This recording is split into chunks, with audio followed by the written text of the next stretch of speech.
It's my honor as well as my privilege to welcome our lifetime's best long-term investor, Mr. Warren Buffett.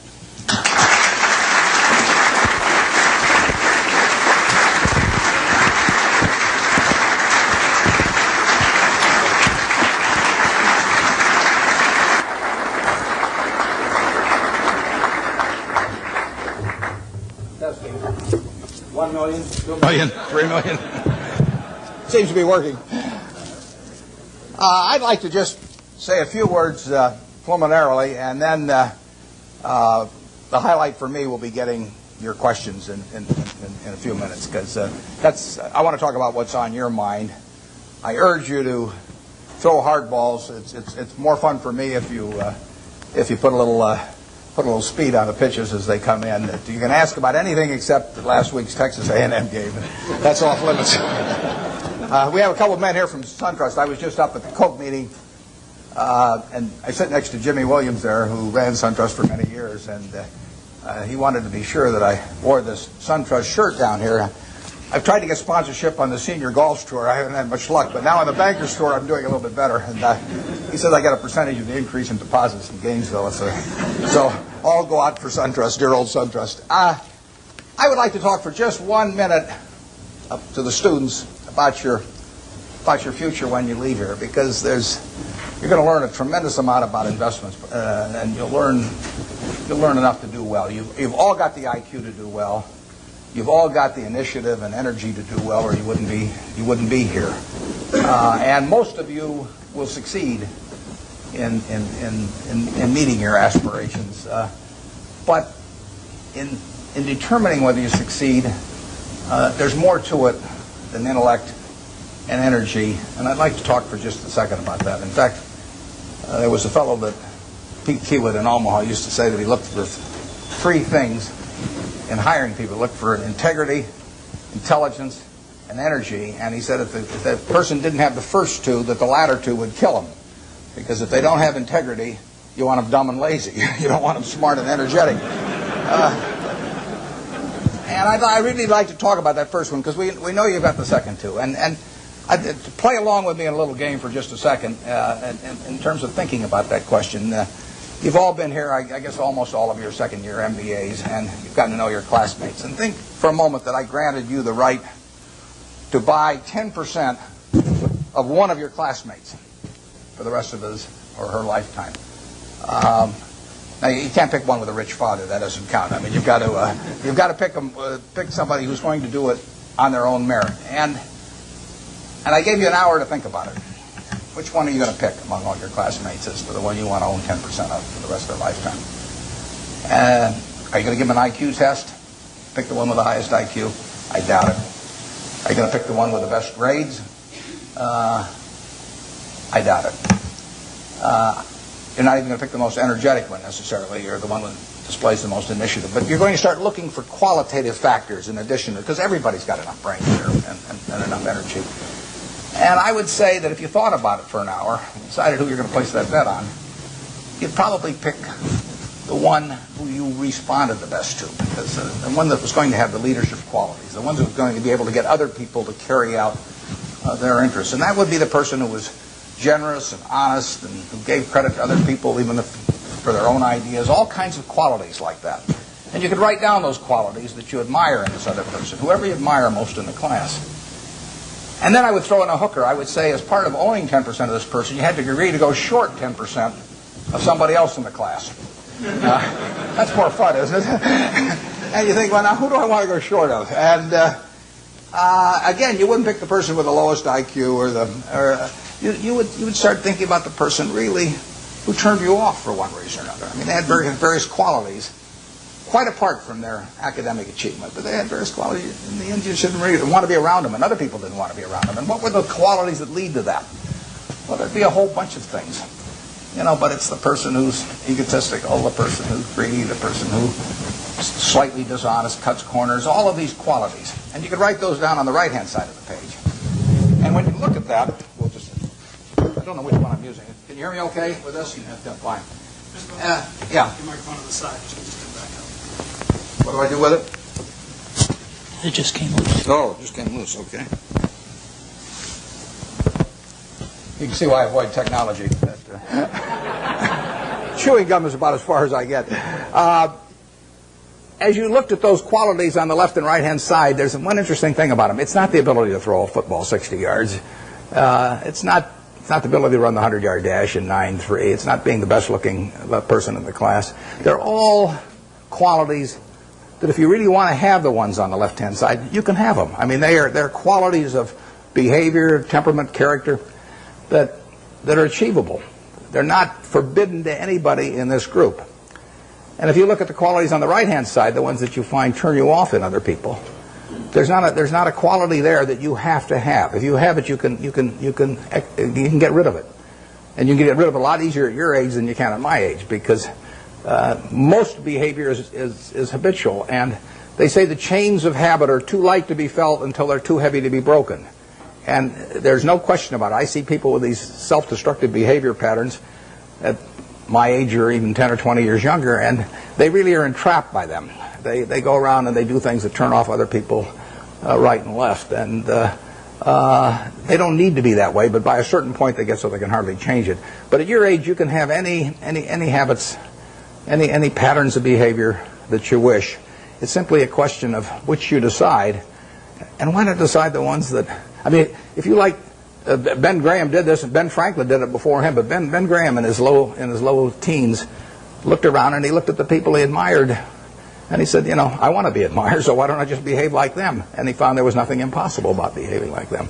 And similarly, he did the same thing on the reverse side in terms of getting rid of those qualities. So I would suggest that if you write those qualities down and think about them a little while and make them habitual, you will be the one that you want to buy 10% of when you get all through. And the beauty of it is you already own 100% and you're stuck with it. So you might as well be that person as somebody else. Well, that's a short little sermon. So let's get on to what you're interested in. And like I say, you can go all over the lot. So I don't know exactly how we're going to handle this, but let's start with a hand here someplace or other. Where do we go with the first one? Yeah, right here. Your thoughts about Japan. My thoughts about Japan? I'm not a macro guy. Now, I say to myself, Berkshire Hathaway can borrow money for 10 years at 1% in Japan now. 1%. And I say to myself, gee, I took Graham's class 45 years ago, and I've been working hard at this thing all my life. Maybe I can earn more than 1%, if I really worked hard at it. 1% annually. It doesn't seem impossible, does it? So I wouldn't want to get involved in currency risk, so I'd have to do it in something that was yen denominated. So I have to be in Japanese real estate or a Japanese business or something of the sort, and all I have to do is beat 1%. And that's all the money's going to cost me, and I can get it for 10 years. So far, I haven't found anything. It's kind of interesting. The Japanese companies earn very low returns on equity, and they have a bunch of businesses that earn 4, 5, 6% on equity, and it's very hard to earn a lot as an investor when the business you're in doesn't earn very much money. Now some people do it. In fact, I've got a friend, Walter Schloss, who worked with Graham at the same time I did, and it was the first way I went at stocks, to buy stocks selling way below working capital, very cheap quantitative stocks. I call it the cigar butt approach to investing, is that you walk down the street and you look around for a cigar butt someplace, and you see one, and it's soggy and kind of repulsive, but there's one puff left in it. So you pick it up, and the puff is free. I mean, it's a cigar butt stock. I mean, you get one free puff out of it, and then you throw it away, and you walk down the street and try and buy another one. I mean, it's not elegant, but it works. If you're looking for a free puff, it works. Those are low-return businesses. But time is the friend of the wonderful business. It's the enemy of the lousy business. If you're in a lousy business for a long time, you're going to get a lousy result, even if you buy it cheap. If you're in a wonderful business for a long time, even if you pay a little too much going in, you're going to get a wonderful result if you stay in a long time. I find very few wonderful businesses in Japan at present now.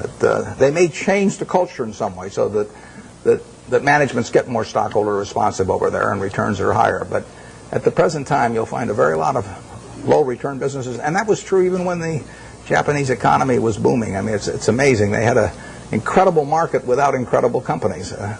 They were incredible in terms of doing a lot of business, but they weren't incredible in terms of the return on equity that they achieved. And that finally caught up with them. So we have so far done nothing there, but as long as money's 1%, I'll keep looking. I mean, Yeah. You were rumored to be one of the rescue buyers of long-term capital. What was the play there? What did you see? Well, there's a story in the current Fortune magazine, one has Rupert Murdoch's picture on the cover that tells the whole story of our involvement. It's kind of an interesting story because it's a long story, so I won't go into all the background of it, but I got the really serious call about long-term capital probably, 4 weeks ago this Friday, whenever it was. It was my granddaughter. I got it in mid-afternoon, and my granddaughter was having her birthday party that evening, and then I was flying that night to Seattle to go on a 12-day trip with Gates to Alaska in a private train, all kinds of things where I was really out of communication. But I got this call on a Friday afternoon saying that things were really getting serious there. I'd had some other calls before that the article gets into a few weeks earlier. I know those people, most of them pretty well. So a lot of them were at Solomon when I was there. And the place was imploding, and the Fed was sending people up that weekend. And so between that Friday and the following Wednesday, when the New York Fed, in effect, orchestrated a rescue effort, but without any federal money involved, I was quite active, but I was having this terrible time because we were sailing up through these canyons, which held no interest for me whatsoever, in Alaska. And the captain would say, you know, if we just steer over here, we might see some bears and whales. And I said, steer where you get a good satellite connection, because I want. So it was. In fact, there's a picture, unfortunately, where I've got my Old Faithfuls going off behind me, and I've got my back to it. I'm on the phone, which was the people, the group thought it was kind of funny the way I was working the phone. But we put in a bid on Wednesday morning. By then I was in Bozeman, Montana, and I talked to Bill McDonough, the head of the New York Fed, about 10 o'clock. They were having a meeting of the bankers at 10 o'clock that morning in New York, and I caught him. We actually delivered a message to him. He called me out there in Wyoming a little bit before 10 New York time, and we made a bid. It was because it was being done at a long distance and everything. It was really the outline of a bid, but in the end, it was a bid for $250 million, essentially for the net assets of. But we would have put in $3.75 billion on top of that, and it would have been $3 billion from Berkshire Hathaway, $700 million from AIG, and $300 million from Goldman Sachs. And we submitted that, but we put a very short time fuse on it, because when you're bidding on $100 billion worth of securities that are moving around, you don't want to leave a fixed price bid out there very long. Plus, we were worried about it getting shopped.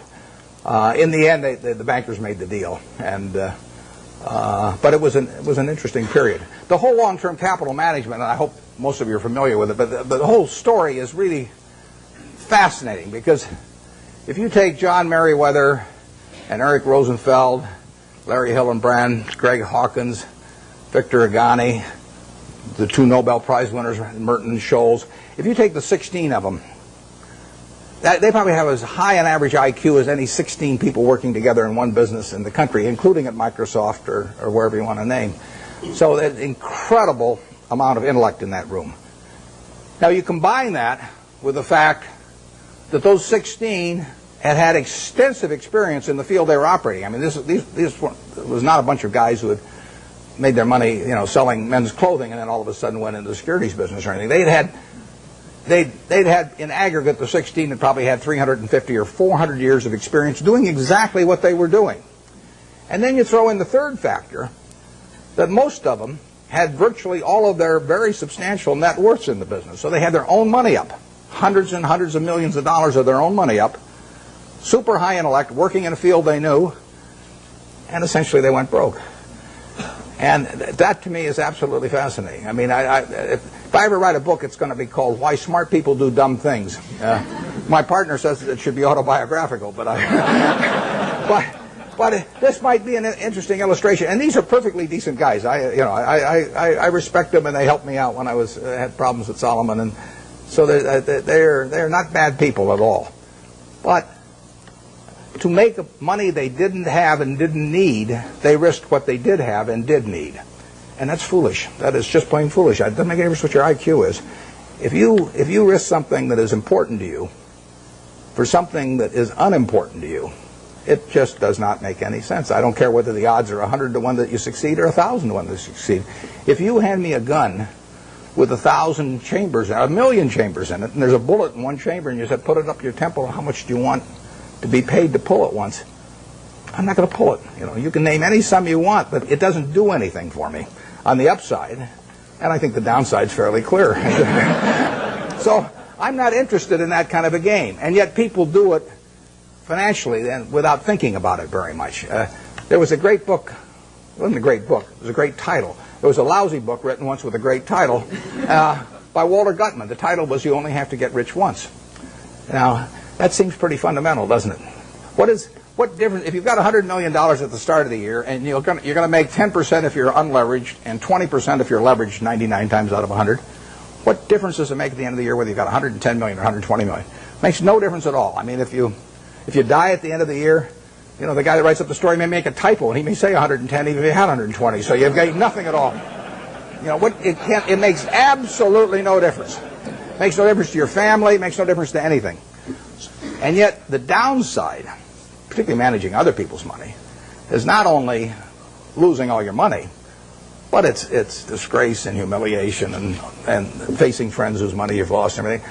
I just can't imagine an equation that makes sense for. And yet 16 guys with very high IQs who are very decent people entered into that game.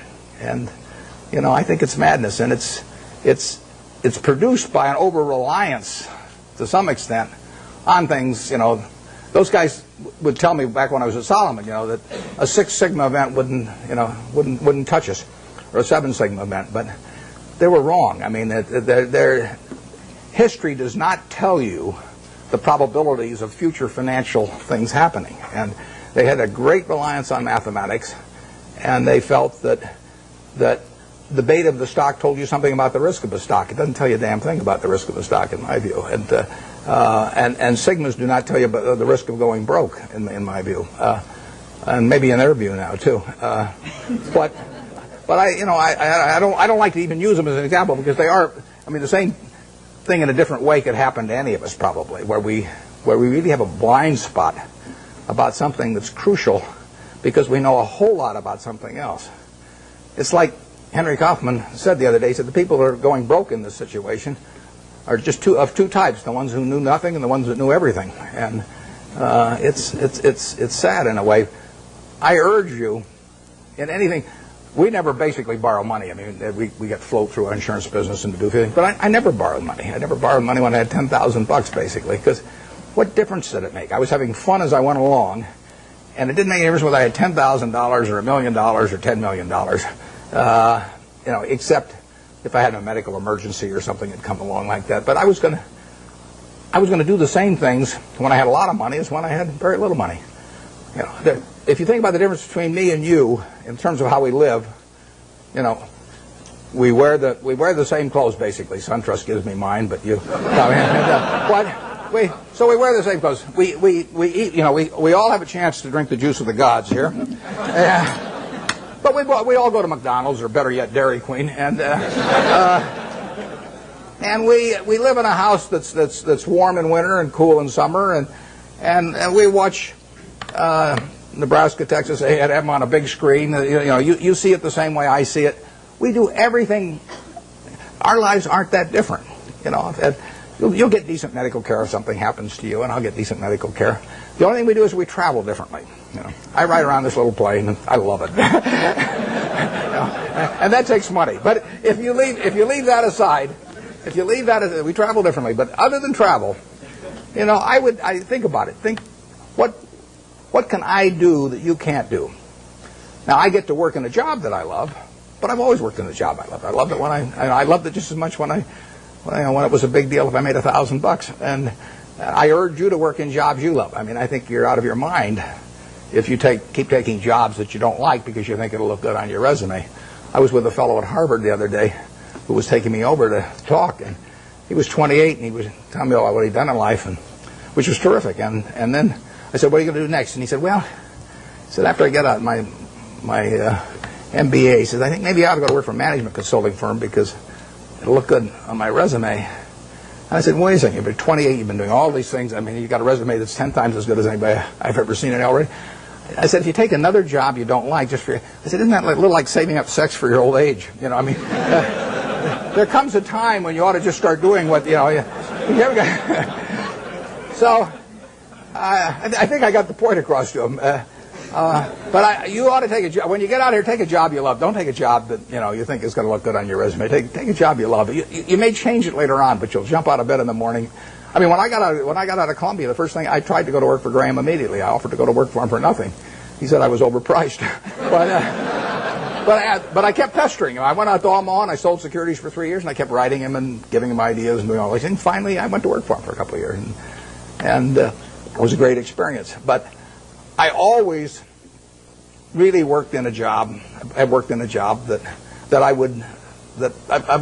loved doing, and you should really take a job that if you were independently wealthy you would take. That's the job to take, because that's the one that you're going to have great fun in. You'll learn something. You'll be excited about it, and you can't miss. You may go do something else later on, but you'll get way more out of it. And I don't care what the starting salary is or anything of the sort. I don't know how I got off on that, but there I am. So I do think that if you think you're going to be a lot happier if you've got 2x instead of x, you're probably making a mistake. I mean, you ought to find something you like that works with that, and you'll get in trouble if you think that making 10x or 20x is the answer to everything in life, because then you will do things like borrow money when you shouldn't, or maybe cut corners on things that your employer wants you to cut corners on. Or it just doesn't make any sense. You won't like it when you look back on it. Yeah. Would you talk to the students about the companies that you like? I don't mean names. I mean what makes the company something that you like. I like businesses I can understand. We'll start with that. That narrows it down about 90%. I mean, there's all kinds of things I don't understand, but fortunately, there's enough I do understand. And you got this big, wide world out there. Almost every company's publicly owned, so you got all American business practically available to you. Now, to start with, it doesn't make sense to go with things that you think you can understand, but you can understand some things. I can understand this. I mean, you can understand this. Anybody can understand this. I mean, this is a product that basically hasn't been changed much. They've added the cherry, but since 1886 or whatever it was, and it's a simple business. It's not an easy business. I don't want a business that's easy for competitors. So I want a business with a moat around it. I want a very valuable castle in the middle, and then I want the duke who's in charge of that castle to be honest and hardworking and able. And then I want a big moat around the castle, and that moat can be various things. The moat in a business like our auto insurance business at GEICO is low cost. I mean, people have to buy auto insurance, so everybody's going to have one auto insurance policy per car, basically, or per driver. And I can't sell them 20, but they have to buy one. What are they going to buy it on? They're going to buy it based on service and cost. Most people will assume the service is fairly identical among companies or close enough, so they're going to do it on cost. So I got to be the low-cost producer. That's my moat. To the extent my costs get further lower than the other guy, I've thrown a couple of sharks into the moat. But all the time, if you've got a wonderful castle, there are people out there who are going to try and attack it and take it away from you. And I want a castle that I can understand, but I want a castle with a moat around it. 30 years ago, Eastman Kodak's moat was just as wide as Coca-Cola's moat. I mean, if you were going to take a picture of your 6-month-old baby, and you're going to want to look at that picture 20 years from now, and you're going to want to look at it 50 years from now, and you're never going to get a chance. I mean, you're not a professional photographer so that you can evaluate what's going to look good 20 or 50 years ago. What is in your mind about that photography company is what counts, because they are promising you that the picture you take today is going to be terrific to look at 20 or 30 or 50 years from now about something that's very important to you, maybe your own child or whatever it may be. Well, Kodak had that in spades 30 years ago. They owned that. They had what I call share of mind. Forget about share of market, share of mind. They had something in everybody's mind around the country, around the world, with a little yellow box and everything, that said Kodak is the best. That's priceless. They've lost some of that. They haven't lost it all, and not due to George Fisher, who runs it. George is doing a great job. But they let that moat narrow. They let Fuji come and start narrowing the moat in various ways.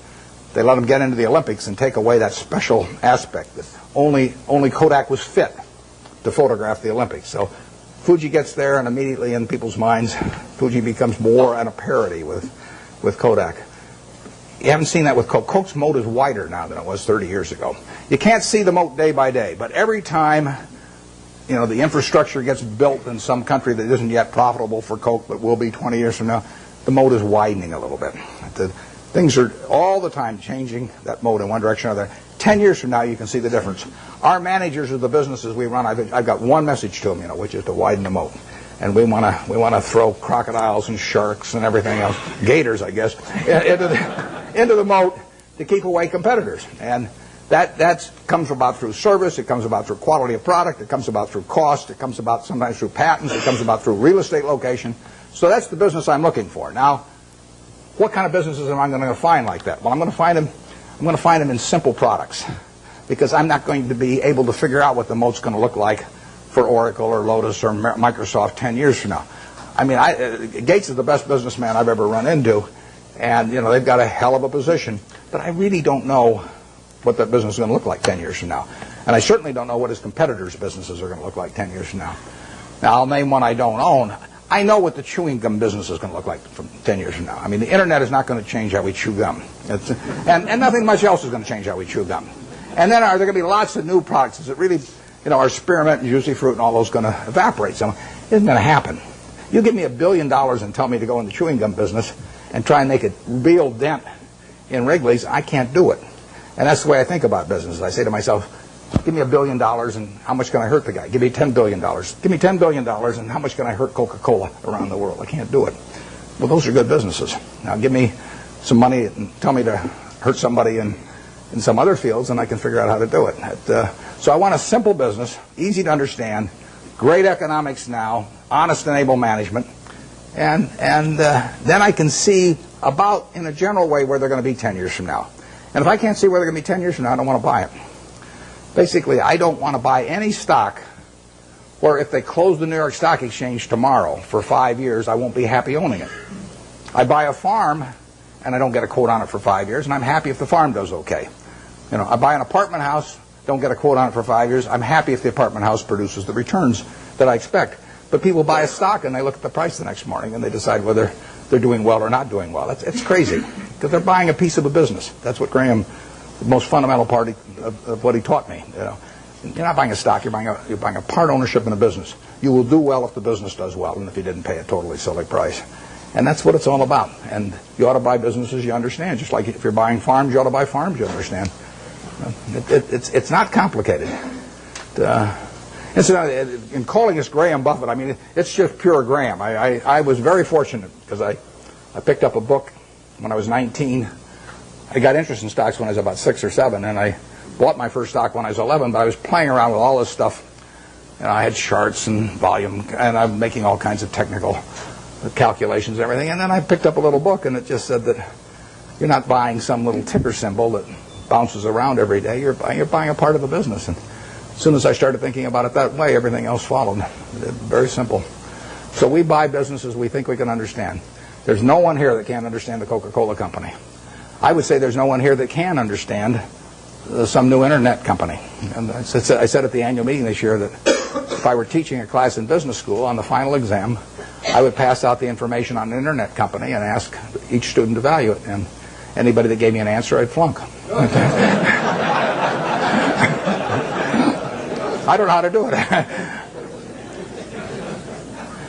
But people do it every day. I mean, it's more exciting. I mean, if you look at it like going to the races or something, that's a different thing. But if you're investing, I mean, investing is putting out money to be sure of getting more money back later, at an appropriate rate. And to do that, you have to understand what you're doing it in. I mean, you have to understand the business. And you can understand some businesses, but not all businesses. Yep. Warren, so you covered half of it, which is trying to understand a business and buying a business, but you also alluded to getting a return on the amount of capital you invest in the business as an investor. And that comes back to what are you paying for the business. How do you determine what you think is a fair price to pay for the business? It's a tough thing to decide, but I don't want to buy into any business I'm not terribly sure of. So if I'm terribly sure of it, it probably isn't going to offer incredible returns. I mean, why should something that is essentially a cinch to do well offer you 40% a year or something like that? So we don't have huge returns in mind, but we do have in mind never losing anything. And I mean, we bought See's Candy in 1972. See's Candy was then selling 16 million pounds of candy at $1.95 a pound, and it was making 2 bits a pound or $4 million pre-tax. We paid $25 million for it. Took no capital to speak of. When we looked at that business, basically my partner Charlie and I really decide whether there was a little untapped pricing power there. In other words, whether that $1.95 box of candy could just as easily sell for $2 or $2.25. If it could sell for $2.25, another 30 cents a pound was $4.8 million on 16 million pounds, which on a 25 million purchase price was fine. We didn't do any, we've never hired a consultant in our lives. Our idea of consulting is go out and buy a box of candy, and eat it. But what we did know was that they had share of mind in California. I mean, there was something special. Every person in California had something in their mind about See's candy, and overwhelmingly was favorable. They had taken a box, Valentine's Day, and given it to some girl, and she'd kissed him. If she'd slapped him, we'd have no business. But as long as she kisses him, that's what we want in their mind. See's candy getting kissed. And if we can get that in the minds of people, we can raise prices. And I bought that I bought it in 1972. We've raised every year. I raise the price on December 26th. I raise it the day after Christmas, so that everybody, because we sell a lot at Christmas. In fact, we'll make $60 million this year. We'll sell 30 million pounds, make $2 a pound.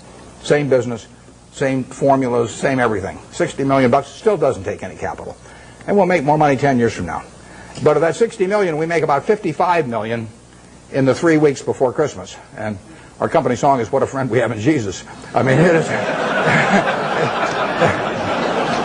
It is a good business.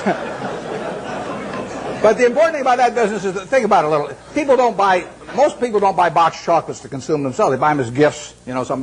Somebody's birthday. More likely, it's a holiday. It's Valentine's Day, single biggest day of the year. Christmas is the biggest season by far. But women buy for Christmas, and they plan ahead and buy over a 2 or 3 week period. Men buy on Valentine's Day. They're driving home. We run ads on the radio. Guilt. The guys are veering off the freeway right and left. And they won't dare go home without a box of candy when we get through with them on our radio ads. So that Valentine's Day is the biggest day.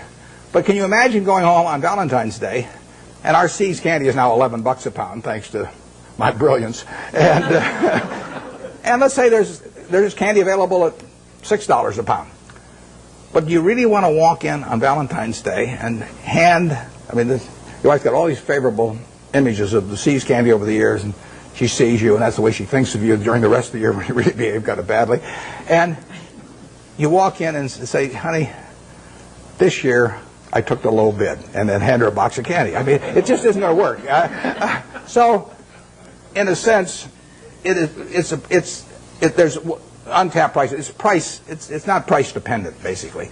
Think of Disney. I mean, Disney is selling, we'll say, home videos for, $16.95, $18.95, or whatever. All over the world, people, and we'll say particularly mothers in this case, have something in their mind about Disney. I mean, every person in this room, when you say Disney, has something in their mind about it. If I say Universal Pictures, you don't have anything in your mind. If I say 20th Century Fox, you don't have anything special in your mind. If I say Disney, you've got something in your mind. And that's true around the world. Now, picture yourself with a couple of young kids, who you want to put away for a couple hours every day so you get a little peace of mind. And if you get them one video, they'll watch it 20 times.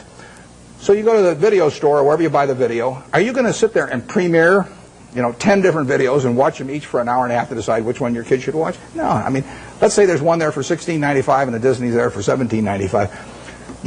If you take the Disney video, you're going to be okay. So you buy it. And you don't have to make a quality decision on something that you don't want to spend the time to do. And so you can get a little bit more money if you're Disney, and you'll sell a lot more videos. It makes it a wonderful business. Makes it very tough for the other guy. How would you try to create a brand? DreamWorks is trying, but how would you try to create a brand that competes with Disney around the world and to replace the concept that people have in their minds about Disney with something that says Universal Pictures? So that the mother's going to walk in and pick out a Universal Pictures video in preference to a Disney. It's not going to happen. Coca-Cola is associated with people being happy around the world. We're every place they're happy. We're at Disney World or Disneyland. We're at the World Cup. We'll be at the Olympics. We're every place where people are happy. Happiness and Coke go together. Now, you give me, I don't care how much money, and tell me that I'm going to do that with RC Cola around the world and have 5 billion people that have a favorable image in their mind about RC Cola. It can't get done. And you can fool around with you can do anything you want to do. You can have price discounts on weekends and everything, but you're not going to touch it. And that's what you want to have in a business. That's the moat. And you want that moat to widen. And if you're See's Candy, you want to do everything in the world to make sure that the experience, basically, of giving that gift leads to a favorable reaction. That means what's in the box. It means the person that sells it to you, because all our business is done when we're terribly busy. I mean, people come in those weeks before Christmas or on Valentine's Day, and there are long lines. So at 5 o'clock in the afternoon, some woman is selling the last person the last box of candy, and that person's been waiting in line for maybe 20 or 30 customers. And if the salesperson smiles at that last customer, our moat is widened. And if she snarls at him, our moat is narrowed. We can't see it. It's going on every day, but that's the key to it. I mean, it's a total part of the product delivery is having everything associated with it, say, See's Candy and something pleasant happening. And that's what business is all about. Yep. When purchasing a company, how much qualitative analysis do you do versus quantitative analysis? And have you ever bought a company where the numbers told you not to? Those are the best buys. The question is whether have I ever bought a company where the numbers told me not to, and how much is qualitative and how much is quantitative. The best buys have been when the numbers almost tell you not to. I mean, because then you feel so strongly about the product, and not just the fact that you're getting a used cigar butt cheap, that it's compelling. I mean, I owned a windmill company at one time, so windmills are cigar butts, believe me. I bought it very cheap. I bought it at a third of working capital, and we made money out of it. But there's no repetitive money to be earned. I mean, there's a one-time profit in something like that, and it's just not the thing to be doing. I went through that phase. I mean, I bought streetcar companies and all kinds of things. But in terms of the qualitative, I probably understand the qualitative the moment I get the phone call. I mean, almost every business we've bought has taken 5 or 10 minutes, I mean, in terms of analysis. And we bought 2 businesses this year. General Re is, $18 billion or some deal. I've never been to their home office. I hope it's there. There could be just a few guys, and they say, well, what numbers shall we send Buffett this month? I can see him coming in once a month and saying, well, we'll just tell him we've got $20 billion in the bank this month instead of $18 billion or something. But I've never been there. And before I bought Executive Jet, which is fractional ownership of jets. And before I bought it, I'd never been there. I bought my family a quarter interest in the program 3 years earlier, and I'd seen the service and seen it develop well. And I got the numbers, but if you don't know enough to know about the business instantly, you won't know enough in a month or 2 months. I mean, you have to have sort of the background of understanding and knowing what you do understand and don't understand. And that is the key. It's defining what I call your circle of competence. And everybody's got a different circle of competence. The important thing is not how big the circle is. The important thing is staying inside the circle. And if that circle has only got 30 companies in it out of thousands on the big board, as long as you know which 30 they are, you're okay. And you should know those businesses well enough so that you don't need to do lots of work. Now, I did a lot of work in the earlier years just in getting familiar with businesses. And the way I would do that is I would go out and use what Phil Fisher called the scuttlebutt approach. I'd go out, I'd talk to customers, I'd talk to maybe ex-employees in some cases, I'd talk to suppliers, everybody. Every time I'd see somebody in an industry, let's say I was interested in the coal industry, I'd go around and see every coal company, and I'd ask every CEO, if you could only buy stock in one coal company that wasn't your own, which one would it be and why? And you piece those things together, and you learn a lot about the business after a while. And the funny thing is you get very similar answers as long as you ask about competitors. I'd say if you got a silver bullet, and you put it through the head of one competitor, which competitor and why? You'll find out who the best guy in the industry is in that case, or the one that's coming up. And there's a lot of things you can learn about a business. I've done that in the past on the businesses that I feel I could understand, so I don't have to do much of that anymore. It's a nice thing about investing is you don't have to learn anything very new. I mean, you can do it if you want to, but if you learned about Wrigley's chewing gum 40 years ago, you still understand Wrigley's chewing gum. There's not a lot of great insights to get or anything of the sort as you go along. So you do get a database in your head. I had a guy, Frank Rooney, who ran Melville for many years. His father-in-law died, owned a company called H.H. Brown, a shoe company. And he put it up with Goldman Sachs, but he was playing golf with a friend of mine here in Florida and mentioned to this friend. The guy said, why don't you call Warren? He called me at the end of the golf match, and in 5 minutes I basically had a deal. But I knew Frank, and I knew the kind of business, and I sort of knew the basic economics of a shoe business, and so I could buy it. And quantitatively, I got to decide what the price is. But that's either yes or no. I mean, I don't fool around a lot with negotiations. So if they name a price that makes sense to me, I buy it. And if they don't, I was happy the day before, so I'll be happy the day after without owning it. Yeah. Coca-Cola just announced a drop in expectations in terms of future earnings and fourth quarter earnings. And in light of the fact that Coke has a lot of their profits coming in from outside the United States, how do you think the Asian crisis, so to speak, is going to affect Coke, and for that matter, the U.S. economy in general? The question is about the Asian crisis and how it affects a company like Coke that recently announced that the earnings, actually they just announced their third quarter earnings, but a few weeks ago they tipped people off that they were going to be lower in the fourth quarter and so on. Well, basically I love it, but because the market for Coca-Cola products is going to grow far faster over the next 20 years internationally than it will in the United States. It'll grow in the United States on a per capita basis, but it's going to grow faster elsewhere. So the fact that it's going to be a tough period for, who knows, 3 months or 3 years, but it won't be tough for 20 years. I mean, people are still going to, they're going to work productively around the world, and they're going to find that this is a bargain product in terms of the portion of their working day that they have to give up in order to have one of these, or better yet, 5 of them a day, like I do. It's this is a product. In 1936, when I first bought 6 of those for a quarter and sold them for a nickel each, and it was in a 6.5-ounce bottle, and you paid a 2-cent deposit on the bottle, that was a 6.5-ounce bottle for a nickel at that time. It's now a 12-ounce can, which if you buy it on weekends, or if you buy it in bigger quantities, so much money doesn't go to the packaging, I mean, you essentially can buy the 12 ounces for not much more than 20 cents. So you're paying not much more than twice the per ounce price of 1936. It is a product that's gotten cheaper and cheaper and cheaper in relative to people's earning power over the years, and which people love. In 200 countries, you have the per capita use going up every year for a product that's over 100 years old, and that dominates the market. I mean, it's unbelievable. One thing that people don't understand is one of the things that makes this product, this is worth tens and tens of billions of dollars, is one simple fact about really all colas, but we'll call it Coca-Cola for the moment. It happens to be a name I like. Cola has no taste memory.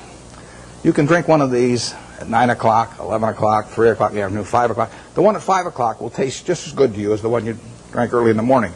You can't do that with cream soda, root beer, orange, grape, you name it. All of those things accumulate on you. Most foods and beverages accumulate on you. You get sick of them after a while. And if you eat, I mean, we get these people who go to work for us that seize candy, and we tell them they eat all the candy they want. And the first day they go crazy.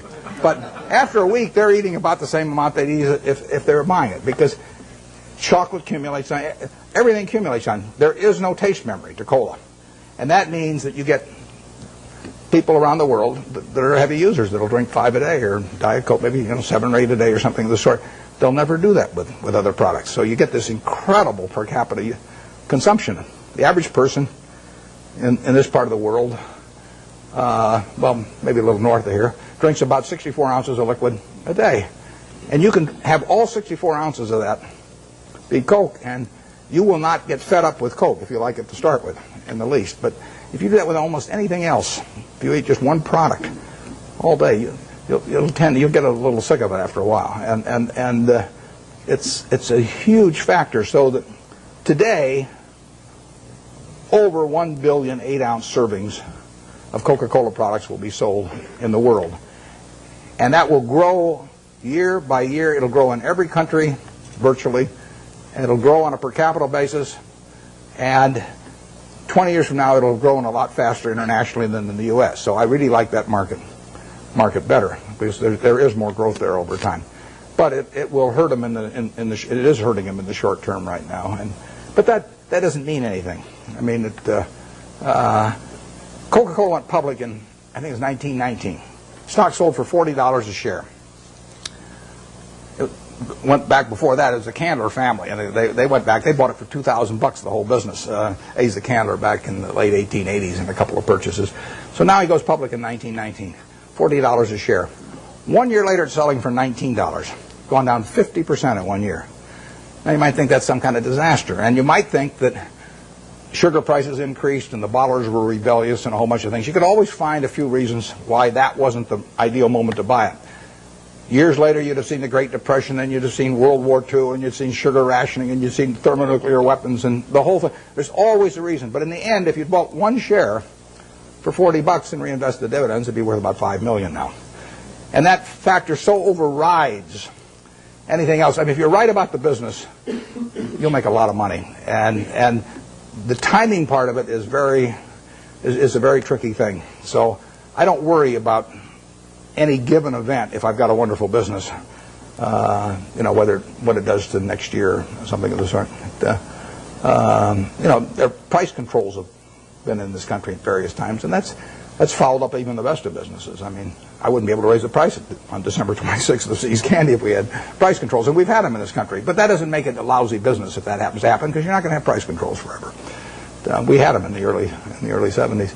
So the wonderful business, you can figure out what will happen. You can't figure out when it will happen. You don't want to focus too much on when. You want to focus on what.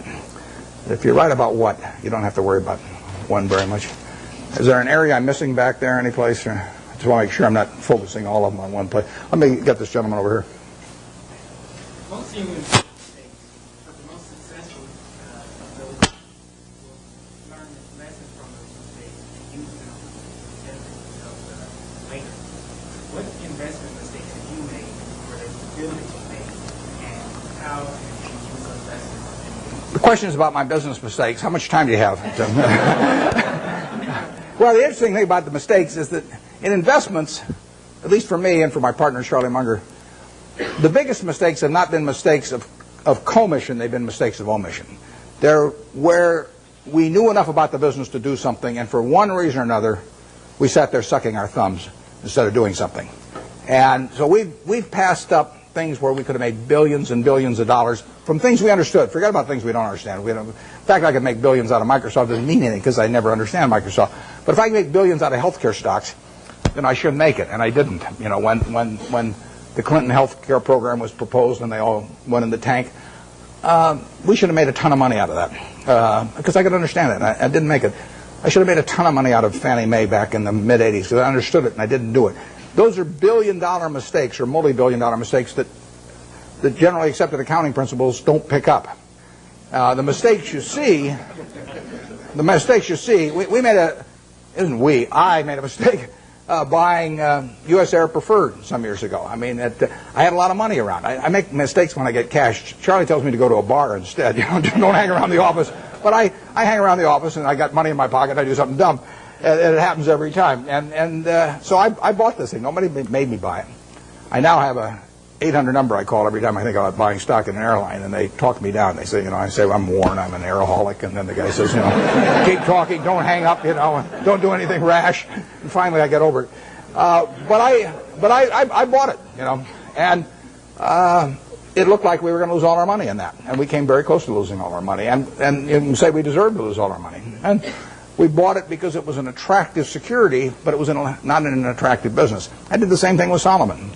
I bought an attractive security in a business that I wouldn't have bought the equity in.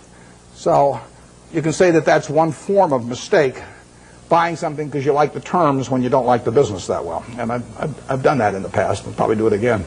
The bigger mistakes, though, are the ones of omission. I did back when I had the $10,000. I put $2,000 of it into a Sinclair service station, which I lost.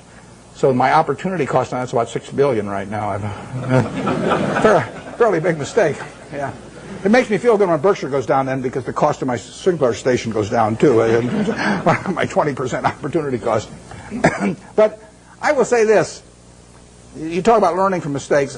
I really believe it's better to learn from other people's mistakes as much as possible. But we don't spend any time looking back at Berkshire. I've got a partner, Charlie Munger. We've been pals for 40 years. We've never had an argument.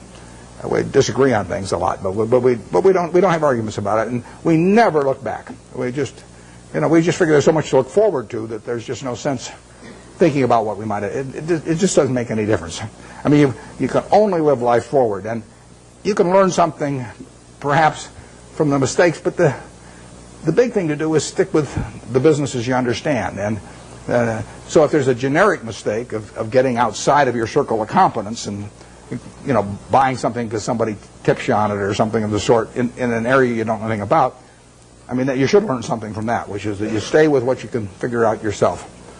I mean, you really want your decision making to be by looking in the mirror. And saying to yourself, I'm buying 100 shares of General Motors at 55 because. And I mean, it's your responsibility if you're buying it, and there's got to be a reason. And if you can't state the reason, you shouldn't buy it. If it's because somebody told you about it at a cocktail party, not good enough. I mean, it's got to be something. It can't be because the volume, the chart looks good on it or anything like that. It's got to be a reason you'd buy the business, and we stick to pretty carefully. That's one of the things Ben Graham taught me.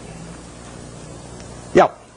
But with the current tenuous economic situation in the world, although our economy seems to be still chugging along quite well, where are we going? What's going to happen with interest rates? The question about what's going to happen to interest rates or where we go in the world, I don't think about the macro stuff. I just important. What you really want to do in investments is figure out what's important and knowable. If it's unimportant or unknowable, you forget about it. What you talk about is important, but in my view, it's not knowable. Understanding Coca-Cola is knowable, or Wrigley, or Eastman Kodak, or anything. I mean, you can understand those businesses. That's knowable. And whether it turns out to be important depends on where your valuation leads you and the current price and all of that. But we have never either bought a business or not bought a business because of any macro feeling of any kind. We don't read things about predictions about interest rates or business or anything like that because it doesn't make any difference. I mean, let's say in 1972 when we bought See's Candy, I think maybe Nixon put on the price controls a little bit later. Let's say we'd seen that. But so what? We'd have missed a chance to buy something for $25 million that's earning $60 million pre-tax now. I mean, we don't want to pass up the chance to do something intelligent because of some prediction about something that we're no good on it anyway. So we just don't read or listen to or do anything in relation to macro factors at all. Zero. And the typical investment counseling organization goes out and they bring out their economists, they trot him out, and he gives you this big macro picture, and then they start working from there on down.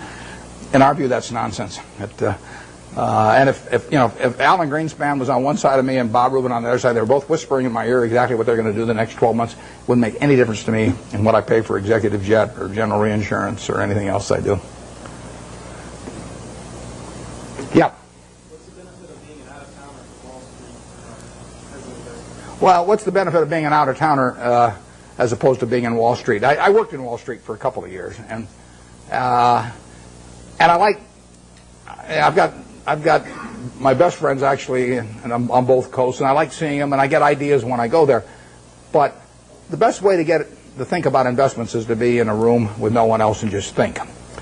And if that doesn't work, nothing else is going to work. And the disadvantage of being in any kind of a market-type environment in Wall Street would be the extreme is that you get overstimulated. You think you have to do something every day. I mean, the Canver family paid $2,000 for this company, and you don't have to do much else if you pick one of those. And the trick then is not to do anything else, even not to sell it in 1919, which the family did later on. So what you're looking for is some way to get one good idea a year, and then write it to its full potential. And that's very hard to do in an environment where people are shouting prices back and forth every 5 minutes and shoving reports under your nose and all that. Because Wall Street makes its money on activity. You make your money on inactivity. I mean, if everybody in this room trades their portfolio around every day with every other person, you're all going to end up broke, and the intermediary is going to end up with all the money. On the other hand, if you all own stock in a group of average businesses and just sit here for the next 50 years, you'll end up with a fair amount of money, and your broker will be broke. So his activity he's like a doctor who gets paid on how often he gets you to change pills. I mean, basically. If he gives you one pill and it cures you the rest of your life, he's got one sale, one transaction, and that's it. But if he can convince you that changing pills every day is the way to great health, it'll be great for him and the prescriptionists, and you'll be out a lot of money, and you won't be any healthier. You'll be a lot worse off financially. So you want to stay away from any environment that stimulates activity, and Wall Street would have the effect of doing that. When I went out to Omaha, I'd go back about once every 6 months, and I'd go back with a whole list of things I wanted to check out one way or another, companies I wanted to see, and I would get my money's worth out of those trips. But then I'd go back to Omaha and think about it. Yeah. How should an investor evaluate owning shares of Berkshire Hathaway or Microsoft when they don't pay dividends to the investor? Yeah, well, the question with Berkshire Hathaway, the question was about evaluating Berkshire when it doesn't pay any dividends, and it won't pay any dividends either. It's a promise I can keep. All you get with Berkshire, you stick it in your safe deposit box, and then every year you go down and fondle it. You know, you take it out and you fondle it, then you put it back. And I mean, there's enormous psychic reward in that. You don't underestimate it. But the real question is whether we can keep retaining dollar bills and turning them into more than a dollar at a decent rate. And that's what we try to do. And Charlie Munger and I have our money in it to do that. That's all we'll get paid for doing. We won't take any options. We won't take any salaries to speak of or anything. We'll ride around in the plane. But that's what we're trying to do. It gets harder all the time. The more money we manage, the harder it is to do that. And we would do way better percentage-wise with Berkshire if it was 1/100th the present size. But it is run for its owners. But it isn't run to give them dividends, because so far, every dollar that we've earned and could have paid out, we've turned into more than a dollar. It's worth more than a dollar to keep it. And therefore, it'd be silly to pay it out. Even if everybody was tax-free that owned it, it would have been a mistake to pay dividends at Berkshire, because so far the dollar bills retained have turned into more than a dollar. But there's no guarantee that that happens in the future, and at some point the game runs out on that. But it is the goal of, I mean, that is what the business is about. We're not, nothing else about the business do we judge ourselves by. We don't judge it by the size of its home office building or, you know, anything of the number of people working around it. We've got 12 people at headquarters. We've got 45,000 employees at Berkshire and 12 people at headquarters, 3,500 square feet. And we won't change it. So we will judge ourselves by the performance of the company. And that's the only way we'll get paid. But believe me, it's a lot harder than it used to be. But anything way in the back, because I want to make sure I'm not missing people back there that haven't called me. Okay, then we'll go to the... Well, how about way over there on the aisle? Yeah. What makes you decide investments reach its full potential? I missed this. What made me decide to invest what? One of your investments has reached its full potential. As you said earlier that you... I missed the last part of it. Oh, reach its full potential. Well, ideally you buy in businesses where you feel that will never happen in terms of... I mean, I don't buy Coke with the idea that it's going to be out of gas in 10 years, you know, or 15 years. I mean, there could be something happen, but I would think the chances of that are almost nil. So what we really want to do is buy businesses that we would be happy to own forever. It's the same way I feel about people who buy Berkshire. I want people to buy Berkshire that plan to hold it forever. They may not for one reason or another, but I want them at the time they buy it to think they are buying a business that they're going to own forever. And I don't say that's the only way to buy things. It's just that that's the group I want to have join me, because I don't want to have a changing group all the time. I measure Berkshire by how little activity there is in it. If I had a church and I was the preacher and half the congregation left every Sunday, I wouldn't say, oh, this is marvelous because I have all this liquidity among my members, you know. There's terrific turnover, you know. I would rather get a church where all the seats are filled, you know, every Sunday by the same people. Well, that's the way we look at the businesses we buy. We want to buy something that we're really happy to own virtually forever, and we can't find a lot of those. And back when I started, I had way more ideas than money, so I was just constantly having to sell what I thought was the least attractive stock in order to buy something that I just discovered that looked even cheaper. But that's not our problem really now. And so we hope we're buying businesses that we're just as happy with 5 years from now as now. And if we ever found some huge acquisition, you know, then we'd have to sell something maybe to make that acquisition. But that would be a very pleasant problem to have. We never buy something with a price target in mind. I mean, we never buy something at 30 saying if it goes to 40, we'll sell it, or 50 or 60 or 100. We just don't do it that way any more than when we buy a private business like See's Candy for $25 million. We don't say to ourselves, if we ever got an offer of $50 million for this business, we'd sell it. That's just not the way to look at a business.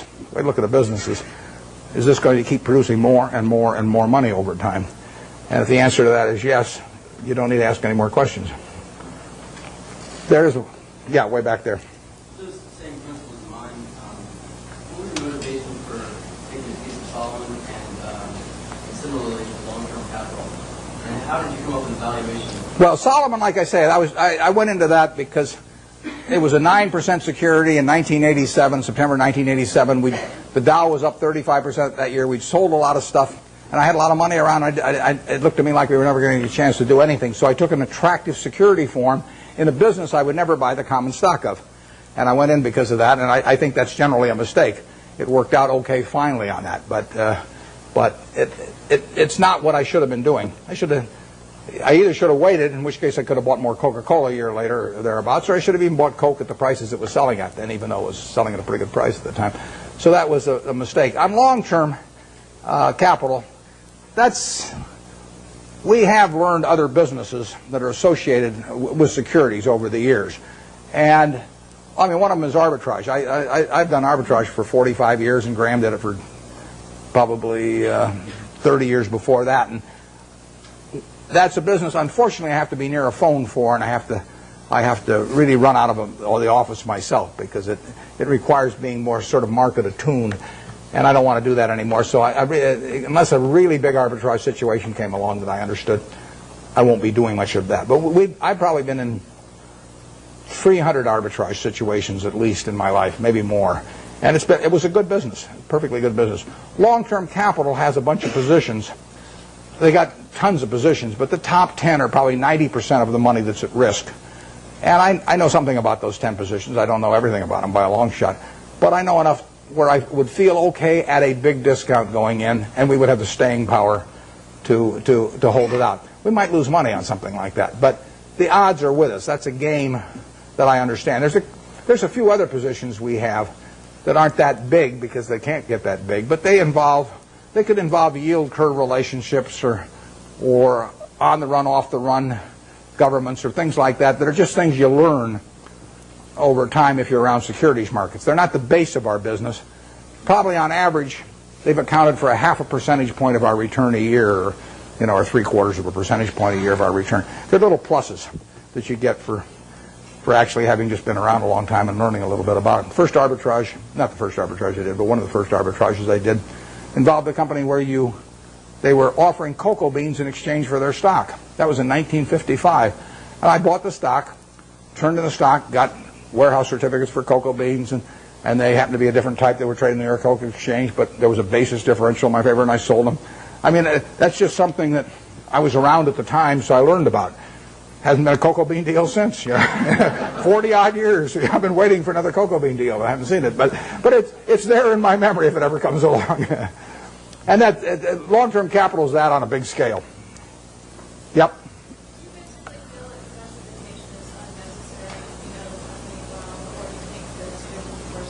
The question is about diversification, and I've got a dual answer to that. If you are not a professional investor, if your goal is not to manage money in such a way as to get a significantly better return than the world, then I believe in extreme diversification. I mean, so I believe 98 or 99%, maybe more than 99% of people who invest should extensively diversify and not trade. So that leads them to an index fund type of decision with very low costs. Because all they're going to do is own a part of America. And they made a decision that owning a part of America is worthwhile. I don't quarrel with that at all. That is the way they should approach it, unless they want to bring an intensity to the game to make a decision and start evaluating businesses. But once you're in the business of evaluating businesses, and you decide that you're going to bring the effort and intensity and time involved to get that job done, then I think that diversification is a terrible mistake to any degree. And I got asked that question when I was at SunTrust the other day. And if you really know businesses, you probably shouldn't own more than 6 of them. I mean, if you can identify 6 wonderful businesses, that is all the diversification you need, and you're going to make a lot of money. And I will guarantee you that going into a 7th one is going to, rather than putting more money in your first one, it's got to be a terrible mistake. Very few people have gotten rich on their 7th best idea, but a lot of people have gotten rich on their best idea. So I would say that for anybody working with normal capital who really knows the businesses they've gone into, a 6 is plenty, and I probably have half of it in what I liked best. I don't diversify personally. I mean, and all the people I know that have done well, with the exception of, we mentioned Walter Schloss earlier. Walter diversifies a lot. He owns a little of everything. I call him Noah. He's got 2 of everything. Yeah. How do you differentiate the Coca-Colas of the world from the Procter & Gamble's of the world? Well, Procter & Gamble's a very, very good business. Strong distribution capability, lots of brand names and everything. But if you ask me, if I'm going to go away for 20 years, to put all my family's net worth in one business, but I'd rather have Procter & Gamble or Coke. Actually, Procter & Gamble is a little more, it'd be more diversified among product line, but I would feel sure of Coke than Procter & Gamble. I wouldn't be unhappy if somebody told me I had to own Procter & Gamble during that 20-year period. I mean, that would be in my top 5% because they are not going to get killed. But I would feel better about the unit growth and the pricing power of a Coke over 20 or 30 years than I would about a Procter & Gamble. Right now, the pricing power might be tough, but you think of billion servings a day, an extra penny, $10 million a day. We own 8% of it. That's $800,000 a day for Berkshire Hathaway. You get another penny out of the stuff. Doesn't seem impossible, does it? I mean, it's worth another penny. It doesn't. Right now, it'd be a mistake to try and get it in most markets. But over time, Coke will make more per serving than it does now. 20 years from now, I'll guarantee it'll make more per serving. They'll be selling a whole lot more servings. I don't know how many. I don't know how much more, but I know that. P&G's main products, I don't think they have the kind of dominance, and they don't have the kind of unit growth. But they're good businesses. I would not be unhappy if you told me that I had to put my family's net worth in P&G, and that was the only stock I could own. I would, I might prefer some other names, but there aren't 100 other names I would prefer. Yeah. On that same model, what about McDonald's? Should we go away 20 years from that? McDonald's, the question's about McDonald's and going away for 20 years. McDonald's has got a lot of things going for it, and particularly abroad again. I mean, their position abroad in many countries is stronger relatively than here. It's a tougher business over time. People do not want to eat, exception to the kids when they're giving away Beanie Babies or something, people do not want to eat at McDonald's every day. I mean, if people are drinking Coke today, they drink 5 of them today, they'll probably drink 5 tomorrow. The fast food business is tougher than that. But if you had to pick one hand to have in the fast food business, which is going to be a huge business worldwide, you'd pick McDonald's. I mean, it has the strongest position. It doesn't win taste tests, with adults. It does very well with children, and it does fine with adults. But it is not like it's a clear winner. And it's gotten into the game in recent years of being more price promotional, and you remember the experiment a year ago or so, and so it's gotten more dependent on that rather than just selling the product by itself. I like a product by itself sells. I feel better about Gillette if people buy the Mach 3 because they like the Mach 3 than if they get a Beanie Baby with it. So I just think it's fundamentally a stronger product if that's the case, and it probably is. We own a lot of Gillette, and you can sleep pretty well at night if you think of a couple billion men with their hair growing on their faces. You go to, it's growing all night while you sleep, and women have 2 legs. It's even better. So it beats counting sheep. And those are the kind of business. But if you think, what promotion am I going to put out there against Burger King next month? And what if they sign up Disney and I don't get Disney? And I mean, that is, I like the products that stand alone, absent promotional or price appeals, although you can build a very good business based on that. And McDonald's is a terrific business. It's not as good a business as Coke, but there really are hardly any. It's a very good business. And if you bet on one company in that field, aside from Dairy Queen, of course, you want to bet on McDonald's. We bought Dairy Queen here a while back. That's why I'm plugging it shamelessly here. Yeah, way back there. What do I think of what? The electric utility industry. Well, I've thought about that a lot because you can put big money in it, and I've even thought of buying entire businesses. There's a fellow in Omaha actually that's done a little of that through Cal Energy, but I don't quite understand the game in terms of how it's going to develop with deregulation. I mean, I can see how it destroys a lot of value for the high-cost producer, once they're not protected by a monopoly territory. And I don't for sure see who benefits and how much. I mean, obviously the guy with very low-cost power, some guy's got hydropower, at 2 cents a kilowatt or something like that, has got a huge advantage. But how much of that he's going to get to keep and everything, or how extensively he can send that outside his natural territory, I haven't been able to figure that out so that I really think I know what the industry is going to look like in 10 years. But it is something I think about, and if I ever develop any insights, that call for action, I'll develop. I will act on them. But because I think I can understand the attractiveness of the product, and it's all of that, all of the aspects of certainty, of user need, and the fact that it's a bargain and all of that. I understand. I just don't understand who's going to make the money in it 10 years from now, and that keeps me away.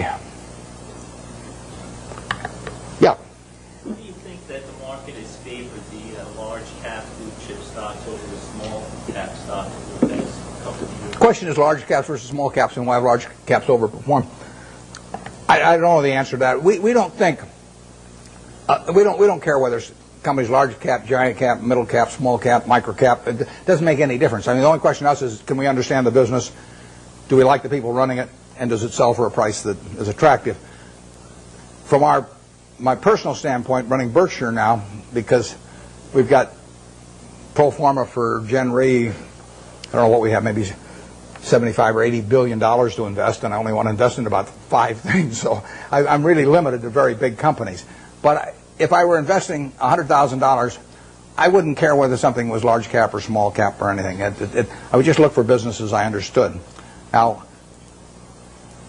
I think that on balance, large cap companies as businesses have done extraordinarily well the last 10 years, and way better than people anticipated they would do. I mean, you really have American business earning close to 20% on equity, and that's something nobody dreamed of, and that's being produced by very large companies in aggregate. So you've had this huge revaluation upward because of lower interest rates, and then much higher returns on capital. And if American business is really a bond, disguised bond that earns 20%, has a 20% coupon, it's much better than if it's a bond with a 13% coupon. And that's happened with big companies in recent years. Whether it's permanent or not is another question. I'm skeptical of that, but I don't. I wouldn't even think about, except for questions of how much money we run. I wouldn't even think about the size of the business. A good small See's Candy was a $25 million business when we bought it. I mean, if I could find one just like it now, even as big as we are, I'd love to buy it. It's the certainty of it that counts. Yeah, way over there. You mentioned earlier that in buying stock, almost every company is public. And one thing until the last 5 years, real estate has been primarily private. We're now seeing a great securitization of real estate. And what is your insights into the industry? Yeah, you're talking about real estate equity. There's been securitization, enormous securitization of the debt, too, of real estate. And that is one of the items right now that is really clogging up the capital markets. I mean, the mortgage-backed securities they're just not moving in commercial mortgage-backed, not residential mortgage-backed, and so that's. But I think you're directing your question at equities probably, and the equities. If you leave out the corporate form, has been a lousy way to own equities. I mean, you've interjected a corporate income tax into something that people individually have been able to own with a single tax, and by having the normal corporate form, you get a double taxation in there you really don't need with real estate, and it takes away too much of the return. REITs have, in effect, created a conduit so that you don't get the double taxation, but they also generally have fairly high operating expenses. And if you get real estate, let's just say you can buy fairly simple types of real estate on an 8% yield or thereabouts, and you take away maybe close to 1 or 1, maybe even 1.5% by the time you count stock options and everything. It's not a terribly attractive way to own it. Maybe the only way a guy with $1,000 or $5,000 can own it. But if you have $1 million or $10 million, you're better off owning the real estate properties yourself and sticking some intermediary in between that will get a sizable piece of the return for himself. So we have found very little in that field. You'll see an announcement in the next couple of weeks that may belie what I'm telling you here on one thing. So I don't want you to think I was double-crossing you up here. But generally speaking, we've seen very, very little in that field that gets us excited. People sometimes get very, very confused about. They'll look at some huge land company. I'll take one that won't evoke any emotional reactions on the part of anybody, like Texas Pacific Land Trust, which has been around over 100 years and got a couple million acres in Texas. And they'll take they'll sell 1% of their land every year, and they'll take that as applying to everything and come up with some huge value compared to the market value. But that's nonsense if you really own the property. I mean, you can't move. You can't move 50% of the properties or 20% of the properties. It's way worse than an illiquid stock. So you get these. I think you get some very silly valuations placed on a lot of real estate companies by people that don't really understand what it's like to own one and try to move large quantities of property. REITs have behaved terribly in the market this year, as you know, and it's not at all inconceivable they would become a class that would get so unpopular that they would sell at significant discounts from what you could sell the properties for. And they could get interesting as a class then, and then the question is whether the management would fight you in that process, because they would be giving up their income stream for managing things, and their interests might run counter to the shareholders on that. I've always wondered about the REITs that say, our assets are so wonderful and they're so cheap, and then they go out and sell stock. I mean, there's a contradiction in that. If they say our stock at 28 is very cheap, and then they sell a lot of stock at 28 less an underwriting commission, it doesn't. There's a disconnect there, and so. But it's a field we look at. I mean, Charlie and I can understand real estate, and we would be open for very big transactions periodically. And if there was a long-term capital management situation and translated to real estate, we would be open to that. The trouble is, so many other people would be too, that it would be unlikely to go at a price that would really get us excited. Way back there. Understanding your theory that sort of a down market is good for net savers, can you sort of give us your thoughts as to where the market's going, its downward trend, and long-term profit, or long-term profit, obviously? Well, I've got no idea where the market's going to go. I prefer it going down, but I haven't. My preferences have nothing to do with it. The market knows nothing about my feelings. That's one of the first things you have to learn with a stock. You buy 100 shares of General Motors. Now, all of a sudden, you have this feeling about General Motors. I mean, if it goes down, you may be mad at it. You may say, well, if it just go up to what I paid for it, my life will be wonderful again. Or if it goes up, you may say how smart you were and how you and General Motors have this love affair and everything. You've got all these feelings. Stock doesn't know you own it. Stock just sits there. It doesn't care what you paid. It doesn't care that you owned it or anything. So any feeling I have about the market is not reciprocated. I mean, it is the ultimate. It is very cold shoulder we're talking about here. And anybody that is going to be a net saver, practically everybody in this room is more likely to be a net buyer of stocks over the next 10 years than they are a net seller. So every one of you should prefer lower prices. I mean, if you're going to be a net eater of hamburger in the next 10 years, you want hamburger to go down unless you're a cattle producer. And if you're going to be a buyer of Coca-Cola and you don't own Coke stock, you hope the price of Coke goes down. I mean, you're looking for it to be on sale this weekend at your supermarket. You want it to be down on the weekends, not up on the weekends when you're going to attend the supermarket. Your stock exchange is a big supermarket of companies, and you're going to be buying stocks. What do you want to have happen? You want those stocks to go down, way down. And, you will make better buys then. And later on, 20 years from now, 30 years from now, when you're in a period when you're dis-saving or when your heirs dis-save for you after you're gone, I mean, then you may care about higher prices. But I find people, that was one of the, there's a chapter 8 in Ben Graham's Intelligent Investor about the attitude towards stock market fluctuations. And that and the chapter 20 on the margin of safety are the two most important essays ever written on investing as far as I'm concerned. Because when I read chapter 8, when I was 19, I figured, I just figured out what I just said, but it's obvious. I didn't figure it out myself, though. It was explained to me. I'd probably gone another 100 years if I had read and still thought it was good when my stocks were going up. No, we want things to go down, but I have no idea what the stock market's going to do. I never do. I never will. It's not something that I think about at all. When it goes down, I look harder at what I might buy that day. Because I know there's more likely to be some merchandise there that I can use my money effectively in. Okay, Warren, we'll take one more question from the audience. Okay, I'll let you pick who gets it. You can be the guy.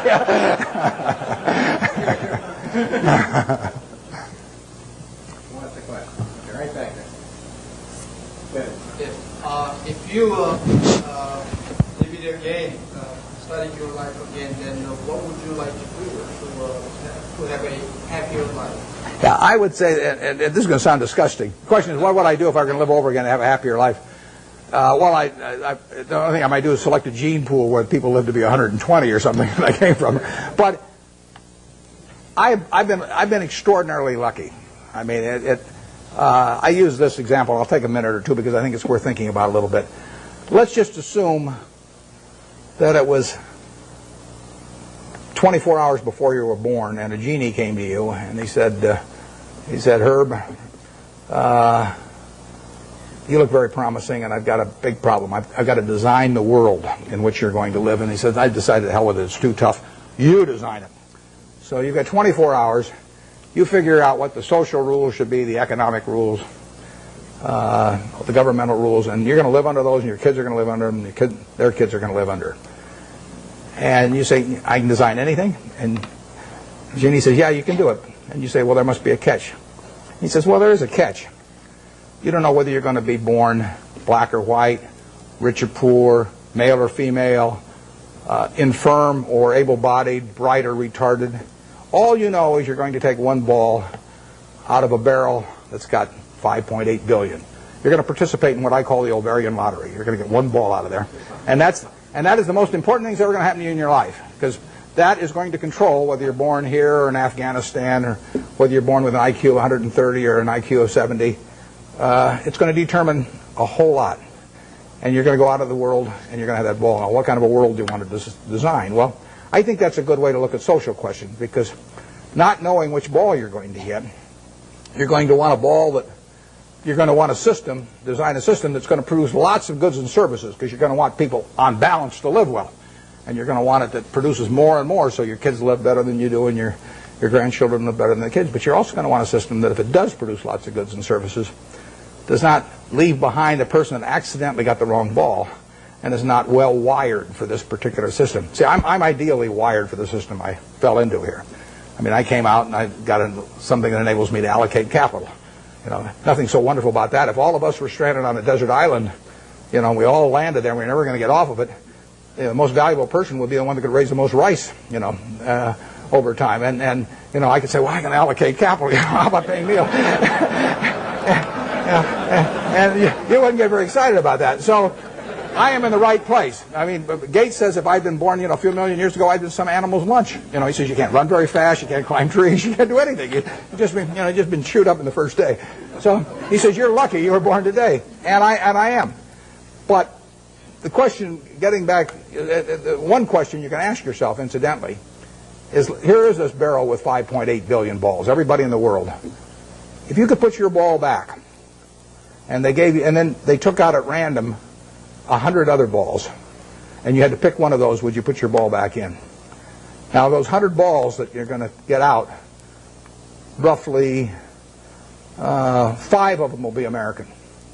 So there's 95 versus 5. So you're only going to have 5 balls. If you want to be in this country, you're only going to have 5 balls now left. You know, half of them are going to be women, half of them are going to be men. I'll let you all decide how you vote on that one. Half of them are going to be below average intelligence, half are going to be above. I mean, do you want to put your ball back? Most of you, I think, will not want to put that ball back to get 100. So what you're saying is, I'm in the luckiest 1% of the world right now, sitting in this room, top 1% of the world. Well, that's the way I feel. I mean, I've been lucky to be born where I was, because it was 50-1 against me in the United States when I was born. Lucky with parents, lucky with all kinds of things, and then lucky to be wired in a way that in a market economy pays off like crazy for me. Doesn't pay off for somebody who's absolutely as good a citizen as I am, you know, leading Boy Scout troops, teaching Sunday school, whatever, raising fine families, but it just doesn't happen to be wired in the same way I am. So I've been extremely lucky, so I would like to be lucky again. And if I'm lucky, then the way to do it is to play out that game and do something you enjoy, you know, all your life, and be associated with people you like. I only work with people I like. You know, I don't. If I could make it $100 million by buying a business with some guy that caused my stomach to churn, I'd say no, because I say that's just like marrying for money, which probably isn't a very good idea in any circumstances. But if you're already rich, it's crazy, right? So I am not going to marry for money. So I would really do almost exactly what I've done, except I don't think I'd have bought the U.S. Air. Thanks.